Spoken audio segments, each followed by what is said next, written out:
All right, we are filming here in the end of June, and next week we are going to officially be halfway through the year.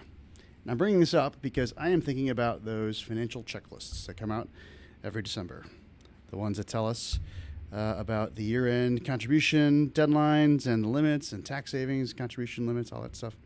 And they are too late. Every year they're too late. And I know this because guess what else happens in December when those come out? Holiday parties, travel, year-end deadlines at work, getting together with friends. This stuff just doesn't get done every year. I hear it every year. So let's do it better this year.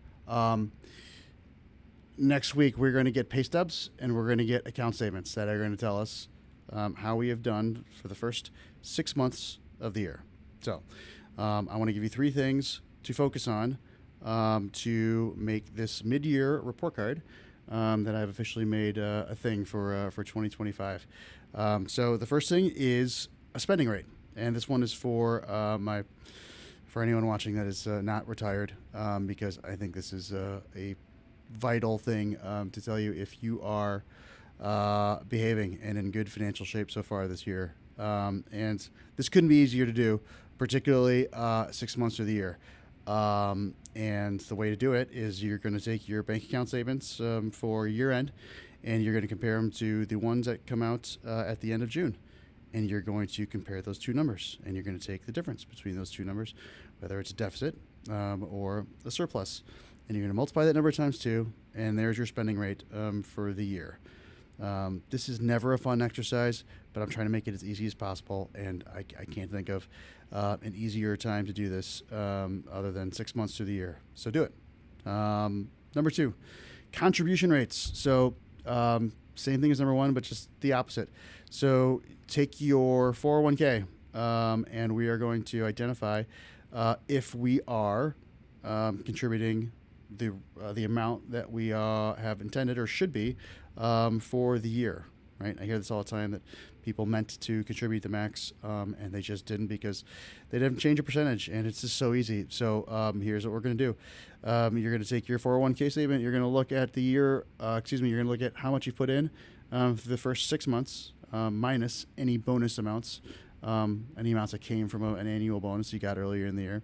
You're going to take that number and you're going to multiply it by 2, and that is how much you are on track to put away in your 401k or equivalent retirement plan, 457, 403b, etc. That's how much you are on track to put away for the year. And so measure that. If you are someone who's interested in putting away the max, and you really should if you have the means, and especially if you're saving outside of your 401k, do as much as your savings as you can here. It's just free money because it's money that Uncle Sam's not getting from you.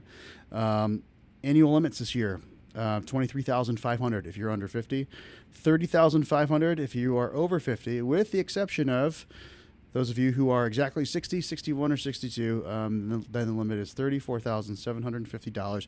Where the IRS comes up with these numbers, I have no idea, but that is what they are.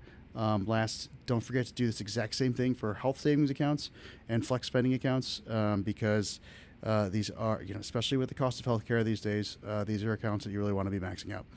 And last one, benefits. In October, you get that enrollment package. And I think the sort of same procrastinator thing happens every year. You get 2 weeks to make your enrollment selections for the following year.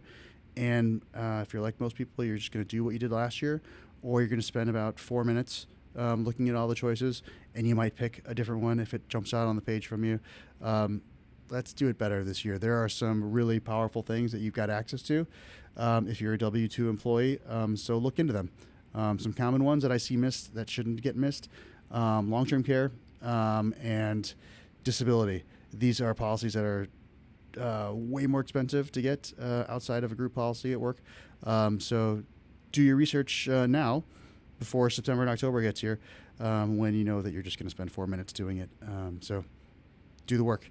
And the only way to do it is to do it now, because if you wait until when you get the package, it's probably too late. So anyway, that's it. Mid-year report card. Let's get it done, and we'll see you next time.